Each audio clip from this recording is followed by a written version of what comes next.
Hello, everybody. Hope you're well. Just had a lovely conversation with Bill Klemperer, who is the main archaeologist on Burslem and is now the principal inspector of archaeological monuments in Britain, which is in England, which is rather nice. And you'll be able to listen to the chat with him, and he answers some of the questions you've been asking. So I'm going to go through some of your questions. Thank you very much for sending them in. And I might wander off piste a little bit, bring in some of the thoughts about other Time Team digs along the way. So your questions are always great inspiration for this. Michael Taylor, you must have some sites you regretted. Would love to hear about those. It's a rather miserable notion, regretting a site. I'm not sure we ever regretted a site. I used to sort of take my lead from Mick, really, was that anything we did created information. He had a way of saying that finding nothing was useful, which it took me a few years to actually feel happy about. But anything that we did, even the most spectacular sites where we found very little. I think we dug about 60 meters of trenches on one site looking for a hunting lodge of King John. And it turned out that the deposit that had caused the initial interest had been dumped from another building somewhere far away. And the result was hours, months, days of trenches, 3 days, and nothing. And it became sort of a rather perverse exercise. In the less we found, the more vaguely interesting it got. And I think quite a lot of people enjoyed watching that program.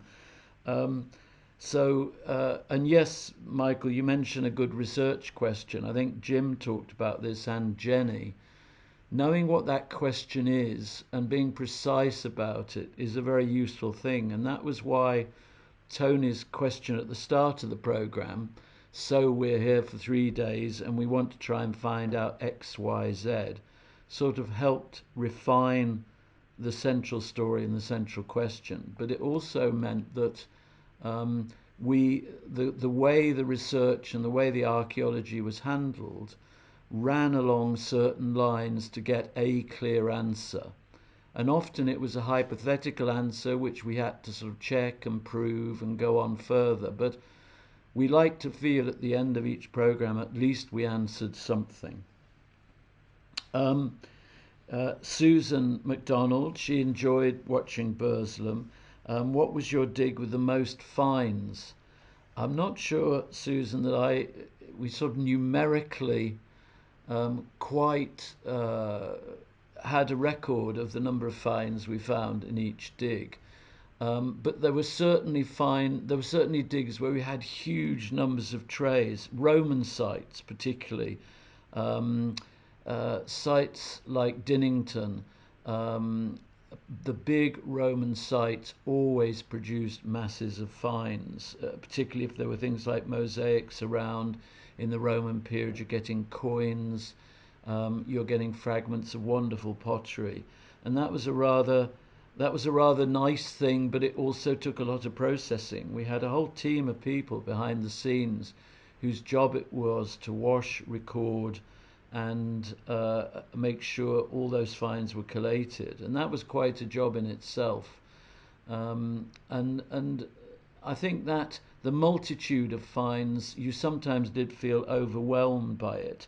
But that was one of those things where after the 3 days, more work could be done by local archaeologists and researchers going through that material and checking it through again. And often something amazing turned up that we hadn't realized when we first saw it.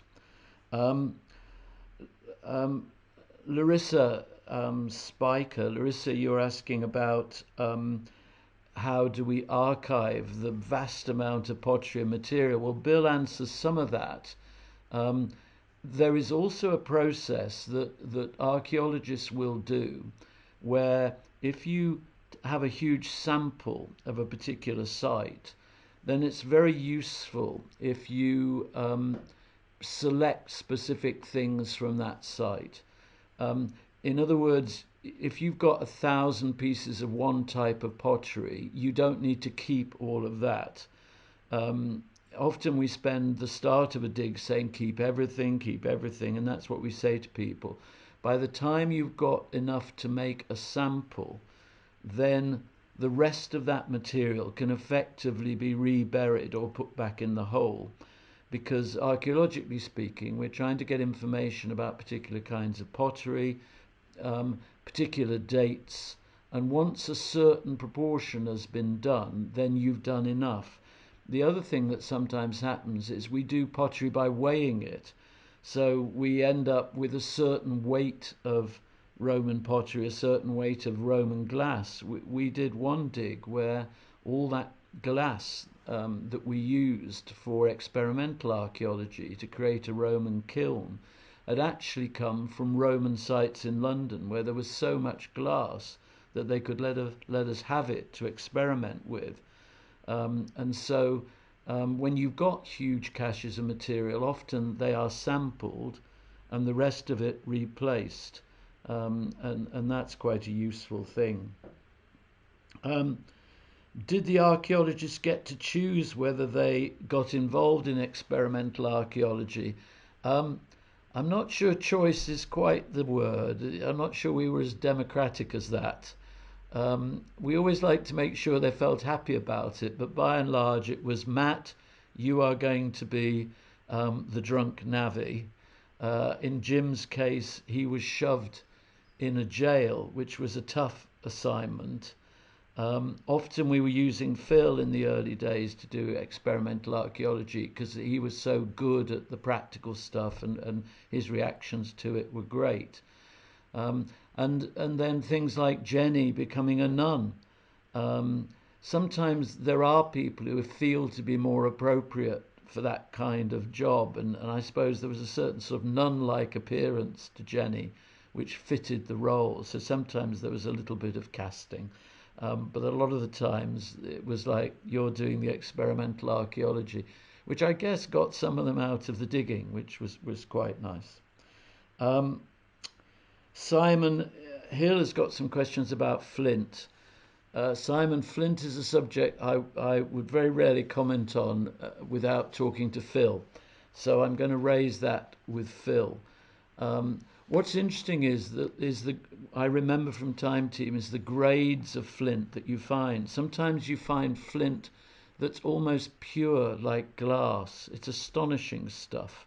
And then it goes into stuff that's more opaque but still produces an edge. And I think they were very valuable areas where the best quality flint came from. It's a natural occurring substance, and it is extremely hard. I made a film about surgery to the eye, and we were talking to one of the surgeons about his use of things like scalpels, and he said if he was having an operation done on himself, the material he would use to do the cuts would be flint because it produces such an amazingly sharp edge. We've had various suggestions about sites. Thank you for those. Beth talked about Fife in Scotland, which sounded quite interesting. We'll be looking at that. We're still asking people about their fantasy sites or their virtual sites, and Bill had some good suggestions. Catherine Beechan Walker, you asked about the museum that was planned. Bill answers that in the interview I did with him, but just to answer it briefly, there was a museum, a great museum created with the local council called Ceramica. I always thought a museum of pottery over the years was a great idea. Unfortunately, local government funding and things is pretty difficult, and it lasted though for about 10, 12 years, maybe more, and it was on that site, which is I guess why when you go back to it now you can't see it, because the building was taken down once the museum closed. But for a while it was a great thing to have. Frida Blake Bradley, interesting question coming off the back, I think, of Jim's interview. How easy was it? Did it make it easier being time team to get permission for sites? Um, and the volume of people involved, and we had to think about the hosts, being able to accept that number of people. Two questions there, I think. One, I think sometimes it could be tougher because it was time team. Um, People wanted to be sure they knew it was going to end up on television, so they wanted a good result to come from it. And I don't think anybody we dealt with really considered Time Team to be stars, as I think you put it, Frida. Um, they were well-known people, but you only had to be with them for 5 minutes, and they just didn't treat themselves like television people. Mick, Phil, people like that, and Carenza and Helen, they were just archaeologists first and television people second. Um, but it was often quite a thing for Time Team to land on you. And people often refer to this, when I talk to them nowadays, they say it's sort of local folk story land. The local folk history talks about the Time Team arrived and did a dig in their area, which is really quite a nice thing to think about. Um, Thank you for those questions. I hope we've managed to answer a few of them, and please keep them coming in. It's always a great place to begin a discussion, which we like doing. Site suggestions, very nice to see those coming in, and I hope you've been enjoying the interviews. I've certainly enjoyed doing them and catching up with friends. And I haven't talked to Bill Klemperer for I don't know, 10, 15 years, and we start talking about Time Team again, and it's like we're back there. So those are always a pleasure to do, and I hope you keep enjoying them. Stay well, and tell us, give us a reaction to what we're putting out and what things you like, and we'll try and do some more of it.